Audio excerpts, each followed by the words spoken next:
Tractor dealers are going to be furious that I'm about to tell you all the gimmicks they use before you ink the deal on that new tractor. They have 3 gimmicks that they use to try to get you to put your name on that dotted line. I'm going to tell you what they are, and you can make your own decisions whether or not they are actually gimmicks or they might work for you. One gimmick that they use is package deals, right? Let's take a look at this right here. TWAM T224. Small tractor, 22 horsepower, gets a lot of work done, probably, you know, $10,000 tractor, somewhere around in there, $99.95, something like that. You'll see some of those package deals listed for that. And they want to try to package that particular tractor with a cheap trailer. And so when you look at these tractor deals, these package deals, what you have to consider is what the tractor is and what the trailer is, because and the implements, and we're going to talk more about that later on. But we're going to hook up this trailer. Man, this thing is beat to pieces, ain't it? I have put a lot of junk on this particular trailer. But this trailer is a decent trailer. I don't know the manufacturer or whatever, but these package deals may not be the best options for you because of what is in the package. But let's talk more about that. Let me get this trailer hooked up because I got to go buy some metal today. We're going to put a back wall on that stage and a metal skirt around it. So let's get this trailer hooked up and we'll talk more about the package deals and why it may or may not be a good option. Got to turn the ball upside. This is the ball that I got on there now is for the dump trailer. So we'll hook this up. But we'll talk about the package deals. That's what we're here for. So the package deals are usually a super small tractor. So like maybe a 25 horsepower and below tractor.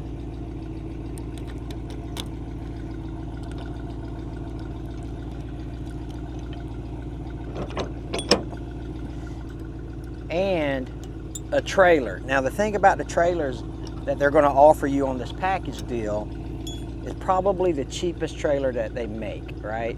So they're going to be like 14 gauge steel. The tires are going to be like 6 ply. Just not a very good quality trailer.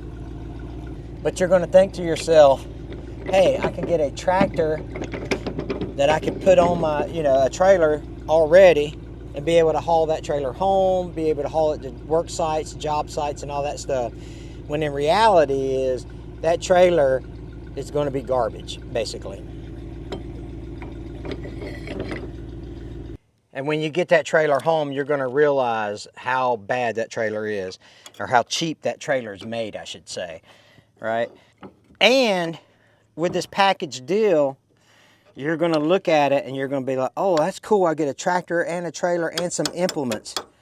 Well, the implements are probably 9 times out of 10 standard duty implements. That means that's the cheapest, thinnest metal, thinnest gauge steel that these companies make for their particular implements, right? So you're going to get a 4-foot, you're going to get a 25 horsepower tractor, a 4-foot implement, and it's going to be standard duty, and it's not going to be matched to your tractor. It's not going to be a high quality implement, but you're going to look at the overall price and you're going to be like, oh man, this is awesome. I get a tractor, a bush hog, and a trailer for $99.95.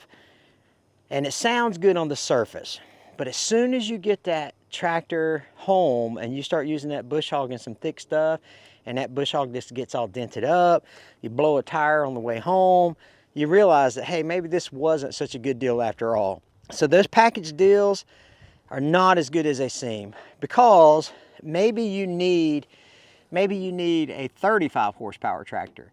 Maybe you need a 5-foot bush hog. Maybe you need a grapple that's made of a higher quality material than the grapple that they're offering in this package deal.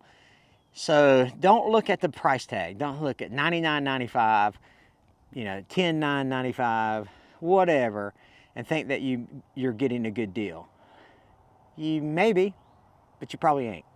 And so that's a gimmick that they use, is they package all this stuff together and they say, hey, look, man, you're out there, you've got this property now, you know, you need to maintain it. So use this 25 horsepower tractor, put this 4-foot bush hog on the back of it, and just pull it home with this trailer.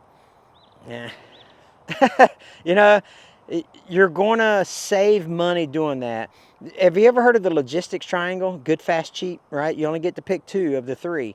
So you can get it good and fast, but it ain't gonna be cheap. And get cheap and fast, but it ain't gonna be good. And then you can get fast and good, but it ain't gonna be cheap. So you only get two choices of those 3 options on that triangle there. Well, it's the same thing, right? You can get a tractor, an implement, and a trailer at a good price, but it's probably not going to be the best. Now, the tractor is probably going to be okay, but everything that they couple or bundle with it probably ain't going to be very high quality at all. So that's why I'm telling you, just be careful about that package deal type stuff. Let me put this trailer on this hitch. Luckily, this trailer don't weigh a lot, and I can just slap it on the ball here. There you go. So, you know, that's a gimmick. That package deal type stuff is a gimmick that they use to get you to come in there and sign your name on that dotted line. But that's not all they use. They got two more things that they do to try to get you in there, get you in the door, and get you to sign the dotted line. So let's talk about 2 more things that dealers use to try to, and I mean, you know, gimmick, is gimmick the right word? I don't know. Sales tactics, is that more appropriate? All right, we should be good there.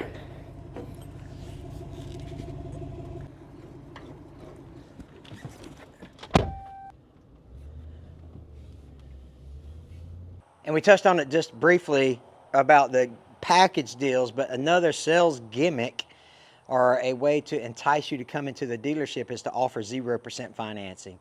Now, is 0% financing a bad thing? I don't think so, if it fits your needs, right? If it's, nothing is ever 0%, right? Someone's paying for that. Usually the dealer's kind of covering that cost for that financing.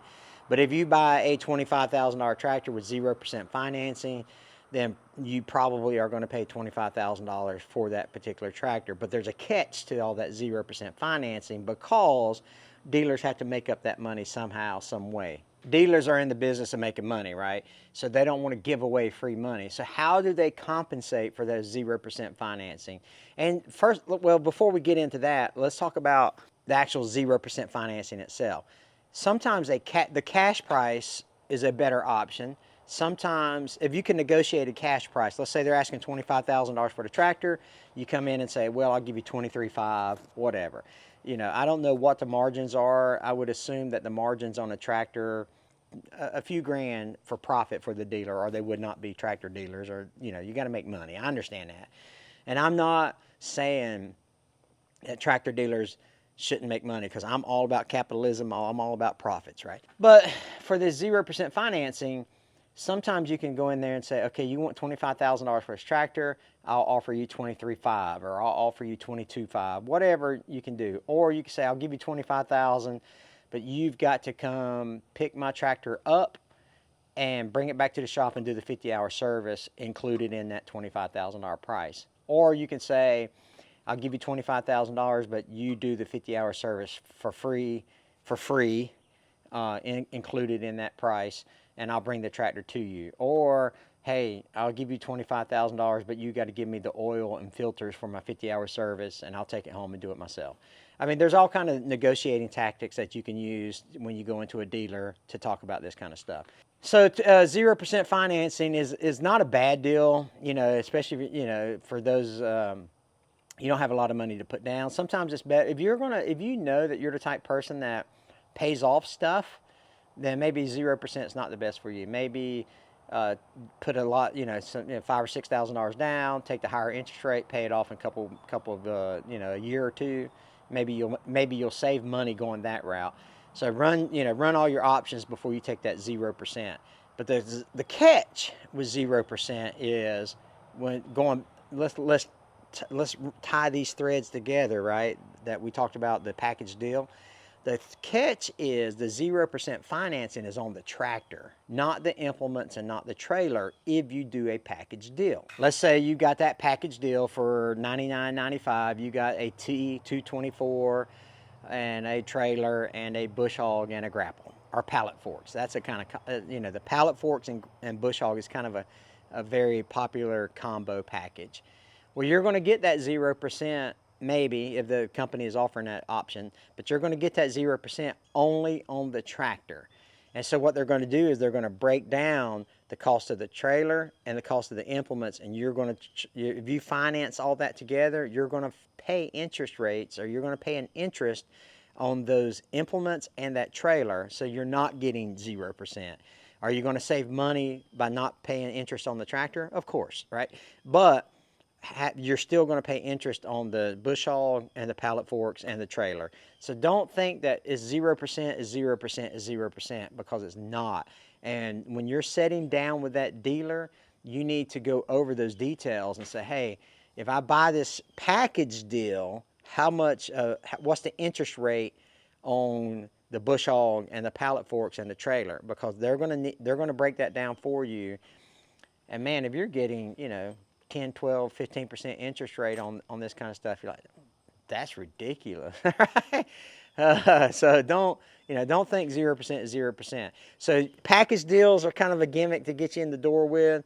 0% financing may or may not be a good thing, but it's definitely a sales tactic that they use to get you in there, sign the dotted line to get you home with that new tractor that you want. And then there's another thing that they do that's kind of gimmicky that we need to talk about, kind of expose, if you will, if you're in the market for a new tractor. Notice we've got the T224. It's an open station. Got the ROPS. We added the rhino hide canopy on it. 574 has a cab on it. And we got a backhoe for the 574. So why am I telling you this? Because this is the next thing that they try to do with their customers, is they try to upsell you everything, right? Because if they're going to lose money, and I use lose money very loosely there, but if they're going to not make money on the financing because the dealer ate that charge, then they're going to try to upsell you in every possible way possible. Every possible way possible. Every way possible is probably a better way to say every way possible. Ugh. Anyway, holy cow. But let's say you want a 224, right? All you need is a little garden tractor.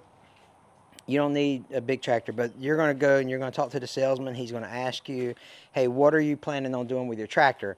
And you're going to say, hey, I plan on maintaining my gardens. Hey, I plan on cutting a little grass with it or whatever. And they're going to say, well, if you're thinking about a 22 horsepower, you probably need to jump up to a 25, because that tractor is going to do a lot more for you.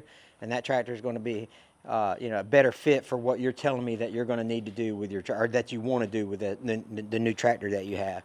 And if he's an honest salesman, which most of them are good, honest salesmen, then what they're trying to help you make a decision that you're not going to regret. You're not going to have buyer's remorse if you buy a 25 horsepower tractor, but you really need a 35 horsepower tractor. So yeah, they're trying to upsell you into a bigger tractor, maybe, but it might be good for you if they do that. They're going to try to sell you, hey, if you said you want to do a lot of digging, you're going to need to add a backhoe to this thing. That backhoe's $6,000, $7,000, $8,000, man. That's a lot of money. Maybe it's better for you. How many times can you rent a mini excavator for $8,000? You know what I'm saying? I do enjoy having the backhoe here, but to be honest with you, I mean, I can make a list and make it, it's like, okay, this is everything I need to do with my backhoe. I can plan it out for a weekend and rent a mini excavator and get it all done in a weekend versus having it here. But it is nice to have it when you need it. Like, oh my goodness, I got to have it right now. I've got to dig a trench to fix my water line or whatever. So, I mean, don't get me wrong. A backhoe is a good thing. It's like an insurance policy, right? But they're going to try to upsell you that. Like, hey, you need to add a backhoe. You need to add a mid-mount mower. You need to add a cab. You need to add extended warranties. You need to add some type of protection plan. We have a plan at the dealership where you can get the first 4 services for free for $500 or whatever, you know, for the first 4 services for $500, whatever. I mean, you know, it's almost like the automobile industry. They're trying to upsell you everything. And so that's one, you know, one way that they're trying to recoup all their all the losses that they're taking from the 0% financing, or they're just trying to make more commission. You know, I know that every time they upsell something, that's more money in their pocket, and that's a bigger paycheck for them to take home. And I mean, I don't fault people for doing that at all. Just be smart about that decision, because, you know, they're going to try to get you in there, and they're going to try to upsell you something that you may or may not need.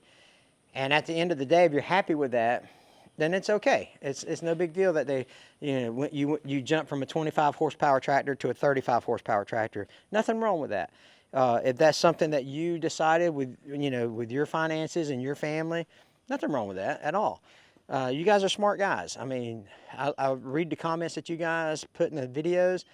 You guys are awesome, and a lot of you guys are super smart on this stuff, and you'll make the best decision for you. That's just all there is to it. So you may be wondering, that's awesome, Hank. Thanks for all those pointers, but why are you buying metal? We have been planning on building this back wall for a long time, so I got some more 2x4s to add. You know, that we're going to add the back wall here. But here we had these little fence post pickets right here. And, well, see, what had happened was I thought my bat wing was like a 0 turn. And I got super close. May have hit 6, 8, a dozen of those pickets and broke them. So I bought that lesson, right? So now we're gonna put metal skirt on the bottom, and so it will match. Everything's black around here. We're trying to get everything black. Our barn, our guest house, our barn behind me. So we're gonna add black metal skirting to the bottom there. So that's $550 worth of metal to do that. Metal screws, metal 2x4s and screws and some drip edging type stuff. 550 bucks. I got a good pickup. But those 3 gimmicks right there are things that the dealers are going to use to get you to sign that dotted line. They're going to get you to say, okay, I need this package deal, give you 0% financing, and they're going to try to upsell you. So don't fall for some of that stuff if it's not in your budget. You know, the dealers may hate me for this video, but at the end of the day, it is what it is. It's you guys are spending your money, and you got to make the decisions that are best for you. So anyway, I hope this video helped somebody. We appreciate you guys watching. I'm gonna go spend 550 bucks on some metal. God bless you guys. We'll see you later.